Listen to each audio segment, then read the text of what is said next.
All right. Welcome to Quarantine Check-In. My guest today is the very funny Alaina Bamfield. How's You it going?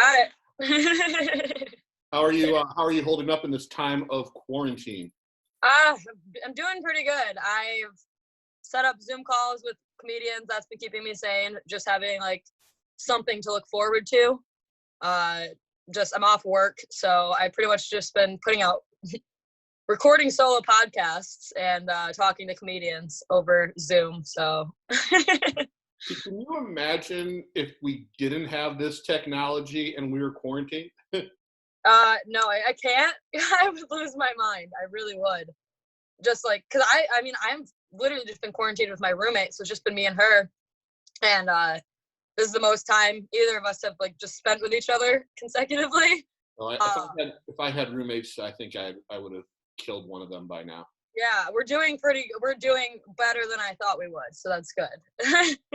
Yeah, But well, I'm glad you are doing okay. You were before we started recording. You were saying you were longboarding yesterday and you got hurt. yeah, I decided since it was nice out that I was gonna take my longboard out for the first time in a while, and I used to ride it to work all the time, so I'm good at it, I guess. But I was literally just going down the street and I hit a tiny rock and it just threw me off the front of it. And oh God, it's too high up on my pants, but I like right above my knee, I scuffed it because I was wearing shorts because I thought it was summer. Yeah, it's that the spring tease that's going on right now. Yeah, it's fucking with my allergies and shit too. Just like when it like goes like that from like one extreme to the next, I am just stuffy and coughy, which is it's not good to cough right now. People don't like that. No, you get the scarlet pariah letter on you. Yeah, for real. So I wanna go back and talk about how we met. We met at Christina V's on the Rocks. Yeah, we did. And I got to be honest, I normally have this disdain when new comics go up because some of them are so fucking bad. Yeah. But you had an amazing set. Thank you. I think at that point, you were only doing comedy for a couple months? I think that was probably my 8th or 9th set. I was probably 2 months into comedy. So I was super stoked when you came up to me. I was like, holy shit. I gotta be honest, I felt like a creeper coming up to you. Because you're a lot younger than me and you're female, and I was just going, man, I hope she doesn't get the wrong idea about No, I was hype. I was so excited. I was like, holy shit. Because that was that night that you saw me, that was the first time I ever spoke for more than like 4 minutes. I think I did like 8 minutes. Like I think I like ran the light or something on accident there, but I was like on a high, and then you were like wanted to give me a spot, and I was like, holy shit. Holy shit. I should keep doing this. It was weird because someone heard me offering you the spot and they're like, you've never offered me a spot on any of you. And I just wanted to say, maybe you should be funny. Yeah, maybe you should be funny. No, I do. I appreciate the shit out of you for that. That was something early on that gave me a lot of hope and made me want to keep going, No, it's always cool when somebody offers you a spot. It's like the best feeling in the world that you feel like you're doing something right at that. Yeah, I'm like, I fucking tricked that dude. Hell yes. You weren't the only one. You had a friend, Faison, yeah, which is a friggin' cool name. Yeah, hell yeah. He also impressed the hell out of me. And then when I finally had you on what turned out to be the last show for the foreseeable future at Green Brain Comics, yeah, you both fucking killed. Yeah, thank you. No, and I was so excited for that too because a lot of the things I said at Green Brain were adaptations of the jokes that you had heard when you like asked me to, do the spot or whatever. And so I was just like, damn, I hope that he thinks he's got better. You know what I mean? I was happy that you liked it. You got some positive feedback from some people in the audience. One of my coworkers was there and he thought you had the best of the night. Thank you. That's so nice. No, I was really happy to have you, and when stuff starts getting back to normal, I will definitely have you back on shows and give you absolutely. I'm down for sure. You rocked it out. So what made you want to start doing comedy? God, this is like a hard question for me. It shouldn't be. I wasn't one of those kids that like grew up like knowing that they wanted to do like stand-up comedy, you know, like I wasn't like a 12-year-old listening to like stand-up comedy albums or anything like that. My dad had always been into like the like Ron White, like the blue collar comedy tour, stuff like that, like Larry the Cable Guy. So I guess that was like my exposure as a child, but it was really podcasting. Okay. I just started listening to, Joe Rogan had, I think maybe Nikki Glaser on or something like that. And I heard her talking about comedy and I was like, holy shit, I should just like start like, they're talking about like writing styles. I was like, I should just start writing stuff down. So then I just like, for a few months, I was just like writing down things that I thought were funny. And I had a boyfriend at the time when I got this into my head. It was kind of like the breakup of me and him breaking apart is what made me like go to comedy, I guess, like full force, because it wasn't something that he was super supportive about, which made me want to do it even more. So I think it was the breakup is what brought me to comedy, but I think I've been a comic since I was born. Like I've just always been impulsive and no filter, just out there, an out there kid. Okay, I'll get back to that in a second. Why wasn't he supportive of you doing comedy? Like he was supportive, like he would like say that like he wanted me to do it, you know, but then when I needed like an hour to go write a joke and like not be around him, that was like a problem, you know? Right. Like I don't know. It was super weird. It was something that I didn't know was weird until I like got out of it, you know? And then it was just like it literally just like an incredible codependence that I had with this man, you know, where like I wouldn't be able to go to an open mic alone. And like I'm just kind of weird where like if I'm like into a person, I like don't want them at my show, you know, like I don't want you at the open mic or whatever. I don't want to be nervous because now I feel like I'm like performing for you. And so like it was just like clear that I wasn't going to be able to do this without him being there every step of the way, you know? Right. It's weird when you have someone that you're with come to your shows. In my case, I was dating someone and they thought they were a little bit too critical of my set. Yeah. That was, I like don't want that. I don't like, and if like they come, I'm like, I don't want any feedback, positive or negative, because like, I don't know. It was just weird. And so just the breakup, I just like felt the freedom to go do whatever I wanted. And like stand up was the first thing I went and did. Now, do you have any jokes about him? I had one that it was one of the first jokes I wrote. So it was like, of course, super hacky, just like sort of like a premise that everyone like has, I guess. But I had one joke where I tell the audience that I lost 180 pounds last year. And then because I look the way I do, like everyone's like, wow, like good for you or whatever. And then I'm like, it was easier than I thought it was going to be. I just sat him down on the couch and told him it was time to fuck other people. Yeah. And I liked that one for a while because I like thought I thought it was super original. And then I like heard some other people's jokes and I was like, No, it's always weird when you come up with this thing of genius. Like, yeah. I had this joke early in my comedy career, like I just got a friend with benefits. She has health insurance. Yeah. I thought it was fucking original. And then I'm in a comedy competition out in Cleveland and in the finals, and some guy did that joke. I guess that joke's no longer in my set. Exactly. So that's how I felt about it. And like I tried to work because it was Johanna Madranda is the one, like she was just like, hey, like I noticed this joke, like I think it's like you know, she's like, I think that like you definitely can go somewhere with this. And like she just gave me an example of something that she used to do that was kind of like it, you know what I mean? And like just like made me feel okay about it. You know what I mean? Like I wasn't like, oh shit, like that was a bad joke. I was like, oh, this is what kind of something that everyone goes through. You just have to work it out and figure out if it's a joke you want to keep around or not. Well, I'm in advertising. I teach an ad class once a week. And last night, one of my students was critiquing someone else's campaign saying, oh, I've seen something like this before. It's not an original idea. And like advertising and in comedy, there's no such thing as an original idea. Everything's talked about, everything's been done. It's all how you twist it. Exactly. So let's go back. So you said you were a comedian since the day you were born. Let's talk about that one a little bit more. Well, I feel like just as a kid, I was just always like crazy. Like my mom would just like described me as like, she's like, you are like two negative ions like bouncing around a room, you know, like that's just like, I've always just been high energy. I've always said things that I like shouldn't say. And I had kind of like, I had great parents growing up.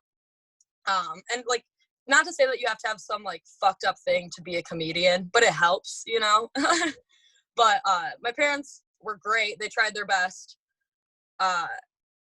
Granted, their best gave them a stand-up comedian and a Republican, so it probably wasn't that great. But I had a lot of weird like trauma in my life, and I always combated that with comedy, I guess, humor. Like I'm like never not okay, you know, like everything's like always all right.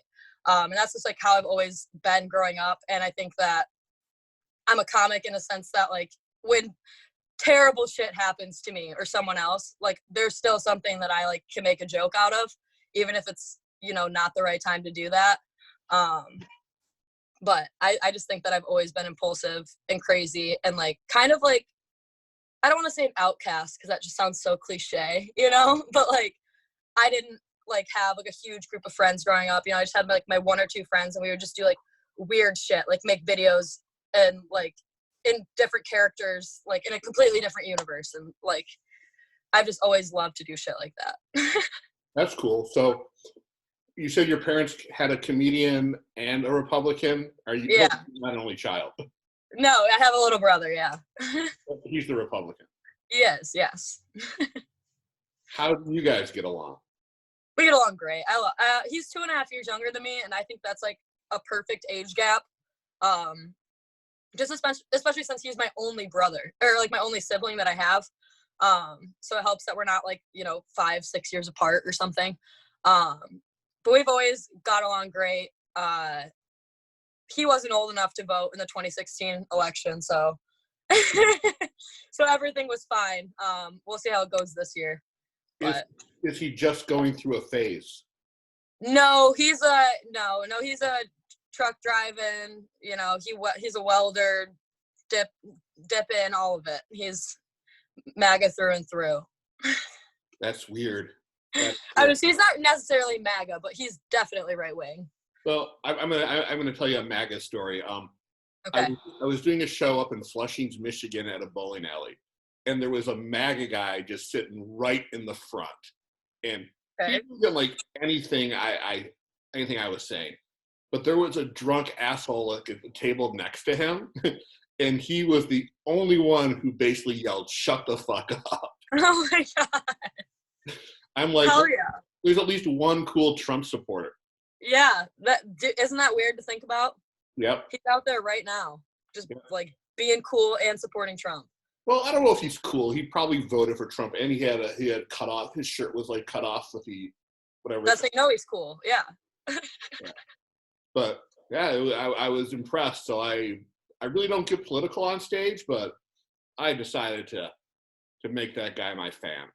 Yeah. Hell yeah. Decided to make that guy my fan. So one thing that has kind of impressed me about you, you have become a road warrior pretty early in your. You go everywhere. I do. What have you learned from that? That networking is fucking everything. It's everything. Meeting people is everything. Like, there's one thing to like. It's awesome to go and get like your jokes worked out on stage and like in front of like a new audience and like a place that you haven't been before, but it's like even more exciting to like go there and meet the people that from that area that you don't know yet, because like of stuff like this, you know, like this wouldn't have happened if I hadn't driven an hour and a half to Madison Heights to do comedy. Like right. It's true. I mean, I don't travel as much as I should because I have to get up in the morning. Mm-hmm. I love being in front of audiences that have never seen my stuff before. Yeah. And it makes the stuff more fun. It makes it more fun to say it, you know? Well, you also get a different sensibility. Like, okay, why didn't they laugh at that? Why did they laugh at that when no one else does? Yeah, exactly. That's a huge thing too. I've learned that just like playing to your audience, the one that's in front of you, you know? And also just like hitting that, like driving and like hitting that many mics just like makes me want to work out the jokes more, that I like, it makes me want to like stick with them instead of just getting rid of them, you know? Because like, for example, like that one that I told you about, like my boyfriend, like that's just something like I like heard that and then I just like stopped working on it. And if I had a mic to go to, maybe I'd be like, well, tonight I'll just pull that out, you know? What Try it. what I do is I've been writing a lot of new stuff, and then I've been going back to my old stuff. Well, maybe that makes a good tag for that. Or maybe Yeah, I can make a sub joke, like a good segue from that joke to another joke. And absolutely. Yeah, that's the best part about going back and rewriting stuff, for me anyways. Is that now it fits into this other joke that I thought of, and it's a longer bit. What is your writing process? All over the place. I don't even know. Like I look at my notebook, like I look back at things and I just get mad. Like I'm like, why did you think that you would know what's going on here? But I tend to I guess I kind of bullet point things. I like to say it out loud. I'll like start with the title of whatever I want to call it, whatever I want to categorize it in my mind as. Sometimes it'll literally just be like an abbreviation. It'll be like initials or something. But then I'll just like go through the bullet points of all the like, I guess like I'll be like, so like when you're setting it up, just don't forget like this part. Like I pretty much just write down things that like I think I'm going to forget. Cause it's like, I don't know. I don't really know what I do. I write down the things I think I'm going to forget, and then I like elaborate on those in like sub bullet points, if that makes any sense. It does. Yeah, but it's not very put together at all. I don't know how I really do it. So do you start by actually just writing stuff in a notebook? Yeah, like I just have like, this is a new one that I have, but like I literally just write like here's one. Like I like do these things where I'll like write like in different colors, you know, the like ones I want to work on, and then I just like write for that joke in that color. So I guess that's something that I do to keep things organized. But I'll like do like just 30 minutes of just writing without stopping. Like I don't think about it. And then like the next day or later that night, I'll like go through and like put an editor's cap on and like try and find the funny in what I wrote out. No, I'm the same way, but like I don't write stuff anymore. I'll just drive around or walk around. And I'm like, oh, that's a funny premise. Yeah. And then I'll talk that premise out. And then when mics were happening, I'd go to the mic and do a version of it. Working out on stage, yeah. I'm like, well, that wasn't funny, but that part was. And then when I listen to my recording, I'll start writing the joke from there, or just finessing it more likely. Absolutely. The recording helps a ton. I record every set. I always listen to it. Then I always work on those jokes. Because if I say something different and it hits harder, I'm like, that's what it is now, you know?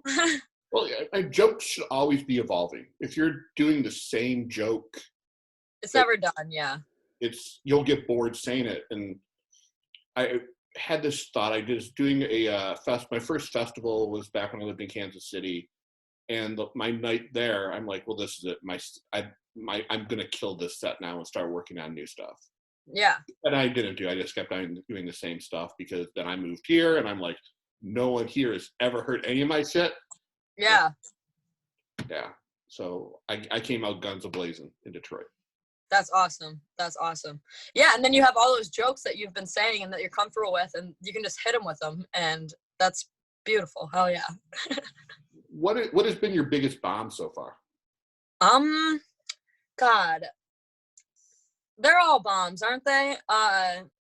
No, a bomb is when you walk off stage going, fuck, the audience wants to kill me, or I want to kill myself for sucking. Yeah, I always get off and want to kill myself, but my biggest bomb probably,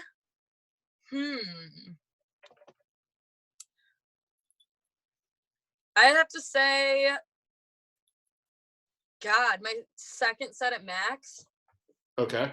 The second set I ever did at Max, I was like, I don't know what was wrong with me, but I was like, I remember Louis Michael was on before me, and I couldn't tell you a single thing that he said.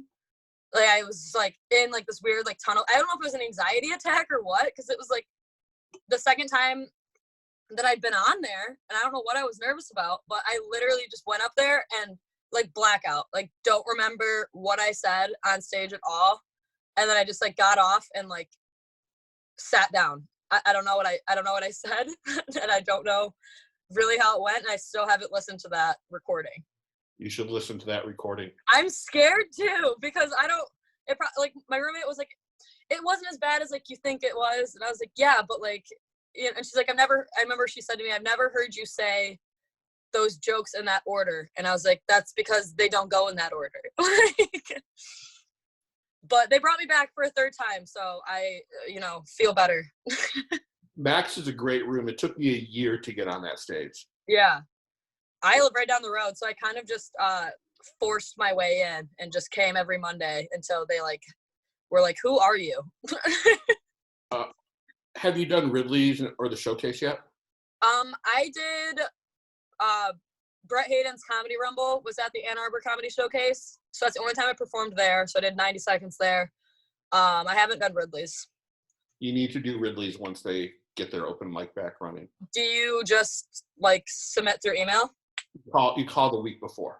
Okay, cool. And hopefully they'll be back up and running.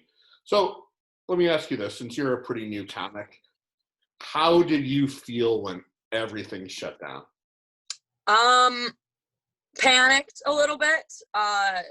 Just because what I have gathered from stand-up comedy is that when you stop doing it, your progress isn't like put on pause. You just kind of get worse as you like stop getting on stage. So I was really worried in the beginning because I was like, fuck, I'm going to suck. And then I thought about it and I was like, so will everyone else, so it doesn't matter. But I had planned on moving out of the state just because I'm tired of being in Michigan. Shitty timing that I just like joined the comedy community here. But I wanted to move to New York when my lease was up at this place, which is the end of July. So I was 5 months in when quarantine hit.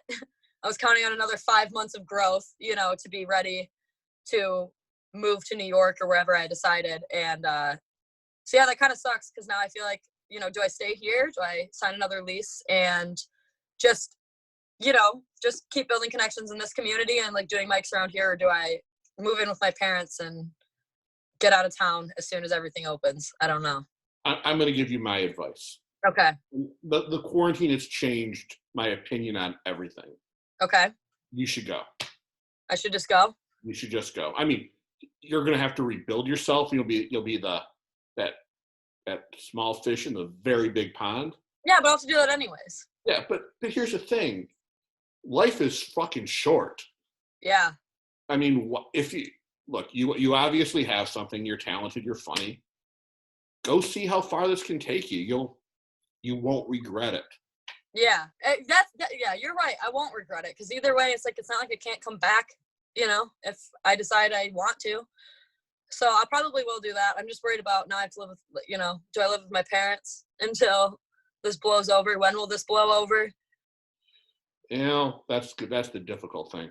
Yeah, that's the thing. That's what like gives me the like any sense of panic I have is just from the uncertainty that I just can't plan anything. Like I have no way to know what's going to happen. I would probably say by winter. Now, maybe by next spring. Hopefully, but still, then it's like I could have, you know, not lived. Like it just is a matter of how long it's going to take because I could live with my parents for 3 months and then move to New York, or this could last longer than I thought, and it's too late for me to sign a lease, and now I'm stuck for 9 months at my parents' house. But at least you saved a shitload of money. That's true. That's true. You're not wrong. The things you're saying are not wrong. I've been there and I have my regrets. Yeah. So why New York and not LA? Because I think that, of course, first I wanted to go to LA because I'm just like some basic white bitch. I was like, I want to be in LA in the sun, blah, blah, blah. But I took 3 trips to New York this past summer and for like non-comedy related things. And I absolutely loved it every time I went. Like I just love the city, and I saw some comedy shows there, and I just kind of got a feel for the city itself. And I've never been to LA, But I just love New York so much, and just the things that I've heard other comics say about it. Like, I've just heard that, like, New York City makes you into a comic, and then you go to LA once you're, like, made, you know? That's how I see it. I disagree with that. Do you? I think LA has a better scene. Yeah? There's a lot of opportunity in both cities. Yeah. But in LA, you can also become a writer for a TV show. You can become an actor. There's ways to supplement your income. Now, the downfall is everybody's out there for the same thing. Yeah, that's the other thing too. That honestly, in both cities, there's so many people trying to make it. But I like New York style comedy. I like the crowds. Like, I don't mind heckling that much. Like, I feel like that's something that I need to get better at, like, dealing with. I do. I just think that they beat you into shape, and I think I need that. Because I'm a new baby comic. I don't have a shape, so they need to beat one into me. No, and look, here's the thing. Either way you go, if you go to New York or LA, it's better for your comedy career. Exactly. Yeah. It's also just like not like I could live in the city. I wouldn't have to, drive my car for an hour to do 7 minutes for free, and like, just. Hold on. You're thinking that you're going to get 7 minutes. No, I'm just saying that's what I do here is I drive an hour for 7 minutes. You know what I mean? Yeah. Comedy. So like I could like take the subway and hit I went to New York for comedy in, oh God, was it January? And I hit more mics in one day than I hit the entire week in Michigan. So it's just that aspect of it. It's that like you get more reps in. I could work more things out in New York. But I'm saying that with the knowledge, like with only having the knowledge of what New York is like. I've never been to LA, so I don't know. Look, I think you should go. I think, again, there's so much more opportunity, and the better you are, the farther you'll rise. And yeah, look, I have faith in you because you. I think you're fun as fuck. Who are your influences? What comedians do you like besides Joe Rogan? I love Nikki Glaser. I love her. I love that she's unapologetically dirty. I really like Bill Burr. I used to watch Bo Burnham on YouTube all the time, but he's not quite. He's just fun. Who did I say? Nikki Glaser, Bill Burr. I love Theo Von. I love the storytelling aspect of Theo Von is great. And I think probably my last person I would say influenced me would be like Eliza Schlesinger. She was the first person I ever saw live. But she's got a different style of comedy. She like different from like Nikki Glaser, like a Whitney Cummings, she does like a lot of like characters and like faces and stuff like that, which it's funny that she's my inspiration because I like don't really do any of that on stage. Yeah, I'm the same way. Like one of my influences has nothing to do with my style. I just think it is really funny. That's like I love Anthony Jeselnik too, but I'm like that's not the way I write jokes, But I love him. I admire him, but I do too. Let me tell you a funny story of how I discovered. I never heard of him until I started doing comedy. Okay. I was taking the class at Ridley's, and there was this kid that was in it who I saw at some open mics, and he wasn't any good. And then when we got in the class together, I thought his sets were amazing. And his set at the class show was like probably one of the better ones that night. So I'm talking to someone else in the class. I'm like, man, this kid was just fantastic. He goes, you know who Anthony Jeselnik is? And I'm like, no, I don't know who he is at all. Go watch his special. He just ripped off his style completely. Really? Yeah. Damn. That's like, that's some. Isn't that weird how people do that? How people will like do that? Yes. Like there'll be someone else on stage. Like that's crazy. I can even top that one. Do you ever watch the show I'm Dying Up Here? I have not, but it's got Andrew Santino, right? Yes. I know what the show is, but I have not seen it. So I was at an open mic in Lawrence, Kansas, and this guy came up, and all he did were jokes on the show, thinking that a room of comedians wouldn't have seen that show at all, which was weird. Bro, that is so hacky. Holy shit. I have no respect for people who don't write. Yeah, write your own shit. Mike, if I can do it, you can do it, dude. It's not hard to put words together and make something that someone will find funny. Yeah, yeah. All right, let's see what else. Let's get to know you a little bit better. What is your favorite band, singer? Okay. I like another hard question. I like all kinds of music, but right now, I think my favorite female artist has got to be Jessie Reyes. Don't know who that is. They're all like hip hop. I like a lot of hip hop, but like I also like I grew up on country music and like jazz. My grandpa listened to a lot of jazz, so like I like a little bit of everything. But in my free time, I listen to like Mac Miller and Jessie Reyes. Okay, cool. Favorite TV show? Favorite TV show? It's Always Sunny in Philadelphia. Okay, it's a great show. It is a great show. Favorite movie? Movie, The Abyss. Really? Have you seen it? Oh, unfortunately, I have. That movie is terrible. What? It's so. Are you kidding me?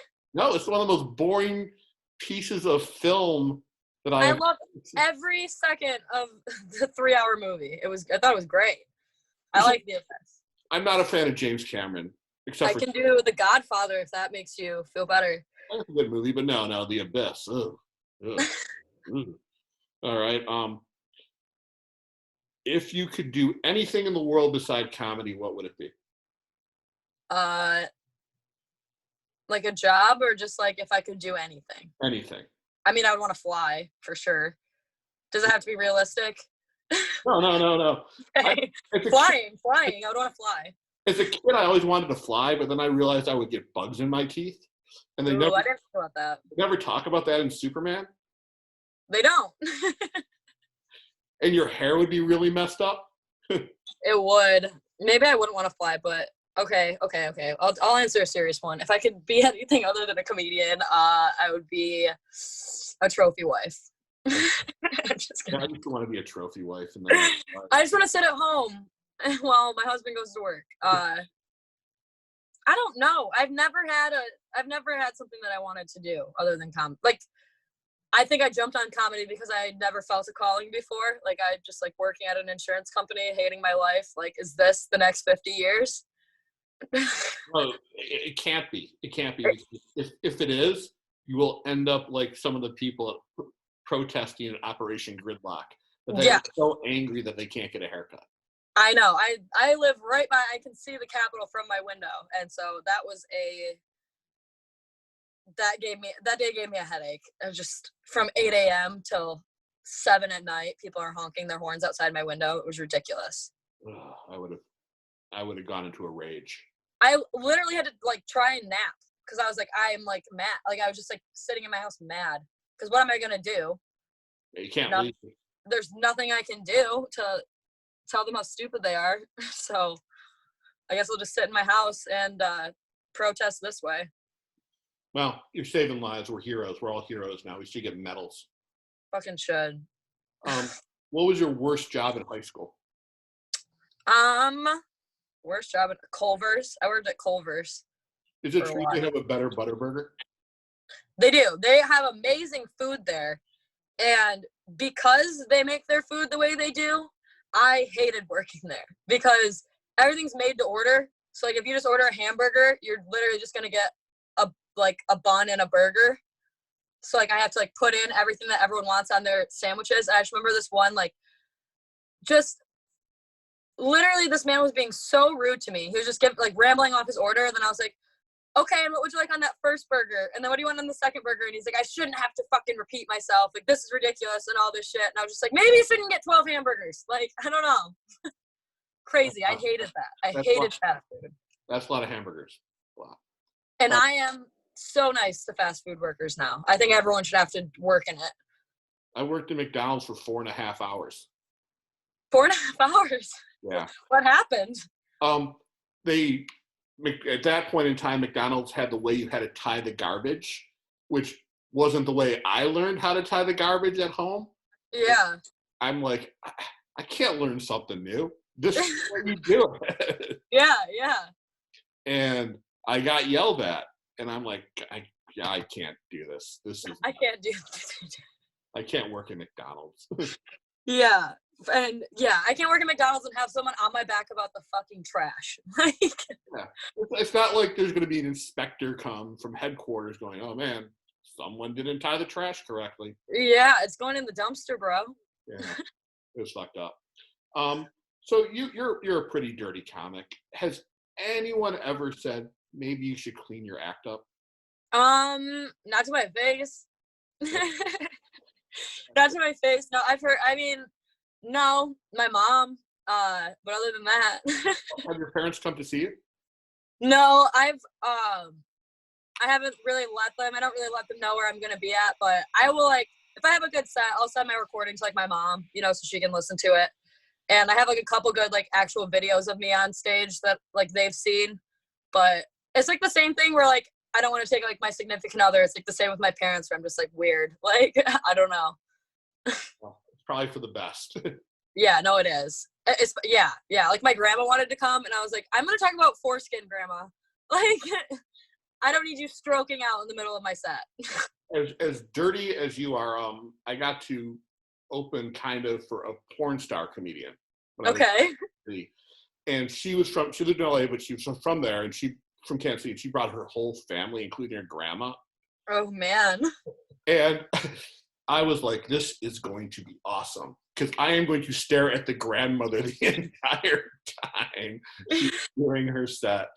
And her grandmother was laughing her ass off, and I'm like, there is more to this family than meets the eye. Yeah.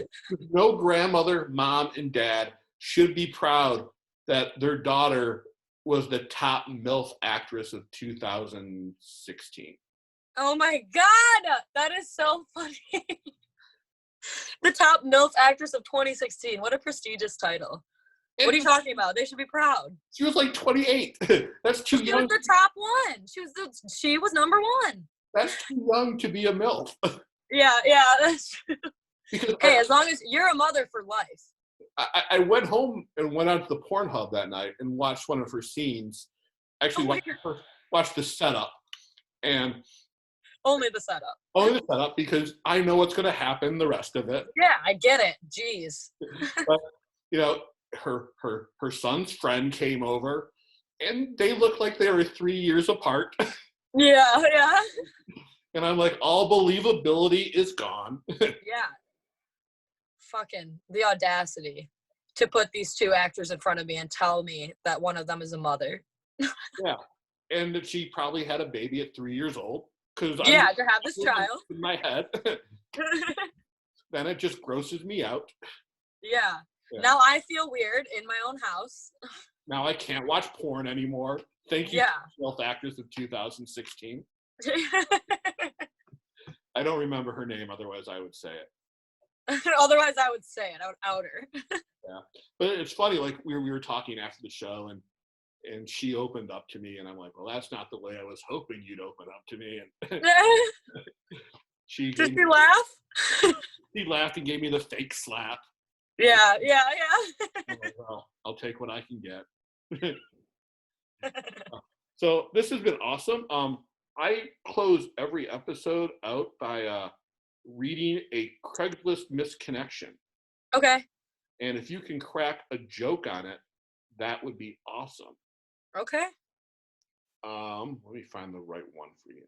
So a misconnection, that's like when someone like sees someone at the grocery store and like they just like didn't get to shoot their shot, right? So you're like looking for someone? Something like, some people go a little bit weirder with it. Okay. Actually, I will read one to you. And then okay.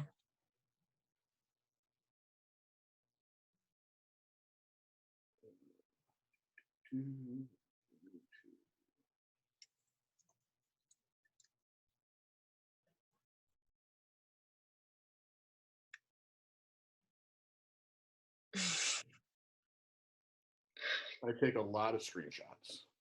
I was wondering if you're scrolling through Craigslist right now. No. All right. Well, this will be the first one I've done 2 days in a row, but since that episode hasn't gone up yet, I'll do it twice. So, I was your professor last semester, winky face emoji.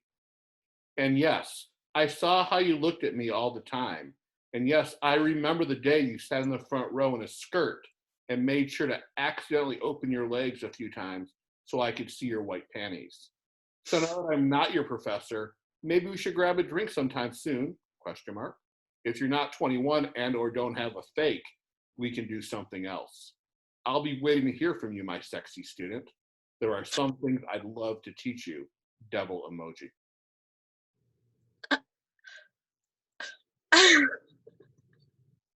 I just feel scared.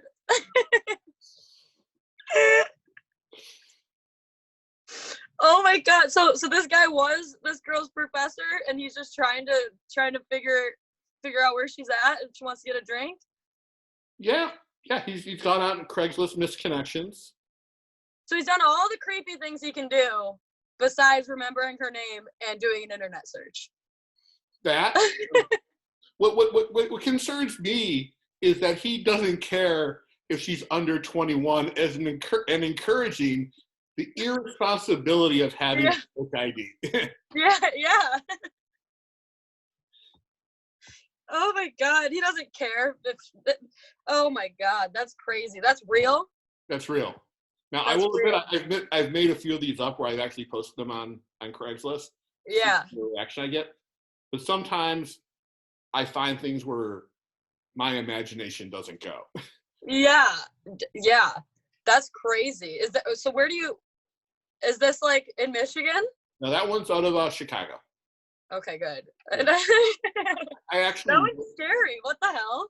I wrote one. It took place in Lansing of I met you at Operation Gridlock, and I got so much hate emailed back for that one. Oh my god, that's funny. I met you at Operation Gridlock. Yeah. Your roots were so overgrown, I couldn't resist. That's funny. I know that one was about how we the person I wrote about didn't know that Lincoln was a Republican. Yeah, that's what they say. That's what the Republicans like to say. Lincoln freed the slaves. Yeah, but they also hate him because he freed the slaves. Yeah. Yeah, it's fucked up. But I hopefully will see you at some point soon that we can get back out there doing comedy. Hopefully. You said you have a podcast. Do you want to promote it? Not really, but I will. It's called Leave Me Alone, and you can find it on Spotify, Apple Podcasts, all that good stuff. I have a link to it on my Instagram page, which is just Alaina Bamfield on Instagram. It's just a solo podcast, me talking to myself in my room. It's just as exciting as it sounds. I will take a listen to it and give a thumbs up. Yeah. I like it. Before I go, I have to ask, what is up with that Arizona 1982 shirt? This shirt? Yeah. I don't know. It's the one that I picked out today for this quarantine check-in. I dress myself. I don't know. It's just a shirt. It says Mission to Mars. Okay. All right. I got it on a website from China. It probably has COVID on it. You'd probably have it by now if it did. Yeah. I think I could fight it off. I'm amazed I haven't gotten it. Yeah. Well, how often are you going to the grocery store and stuff? Once a week. That's not bad. I'm so bad at grocery shopping. I'm getting better at it now that I have nothing to do but make a grocery list and buy groceries for the next 2 weeks. But I'll always forget something. So it's 2 or 3 fucking trips every week to the dollar store or somewhere stupid because I forgot something. So I'm really surprised that I'm not on a ventilator. Yeah, I don't want to be on a ventilator. Me either. Dying alone sounds like a pain in the ass. I live alone, I die alone. It's all the same. It's all the same. But thank you so much. We'll be back tomorrow with another great guest. I think it's Steve Hansen. Hell yeah. Ask him if he's related to Chris Hansen. I want to know. From To Catch a Predator. All right, real quick. I love that show. I think I could be a decoy. I could be one of the girls that's like, hey, I just made some cookies. Come on in. And then Chris Hansen walks out. They never talk about it, but I wonder how many of those guys shit their pants. Dude, so many, I bet. I was always worried that I'd see somebody I know on there. Oh my God, that would be horrible. That would be horrible. I'd be like, hey, saw you on TV last night. Holy shit. Yeah, that show is beautiful. I love that show. I still wish he did them. He came back like a couple years ago and had a show called Chris Hansen versus Predator. Yeah. Which you can find online. But it wasn't the same. It was just like some guy trying to relive his past glories. Yeah. No, the originals are good. Like, put me in Fairfield, Connecticut or nowhere. I love the excuses the guys had. Yeah. Oh, I was just coming here to make sure, I have a cousin who was, sexually abused. So I was just coming here to make sure that didn't happen to this young lady tonight. It's just what? And that some would drive like 150 miles each way. Yeah, I know. Oh, it's God. I make everybody watch that. I just have it like on my recommendations for YouTube is all just To Catch a Predator clips. There's a guy out of Grand Rapids who does it. It's called Anxiety Report on YouTube. Oh, I've seen this. Like they pose as a child and then go meet up with these guys, videotape them and ask them why they were trying to screw a 13-year-old boy. Yes. Yes. These are kind of amusing. Those are so funny. There's an Instagram I follow that does that. It's pedos of the Midwest. And this guy just outs people on Instagram. Good for him. Yeah. Well, I think that's a good way to do it. Thank you so much. Hopefully that professor from Chicago doesn't end up on there. Or hopefully he does. If he does, I hope we hear about the misconnection. Yes, that's what led them to him. Yeah. Did he say that he was a professor? I'm sorry. I'm going too in depth on it now. I'm like, how old was this man? I will send you. I'll message you a copy of the. Okay, cool. So you can decipher it.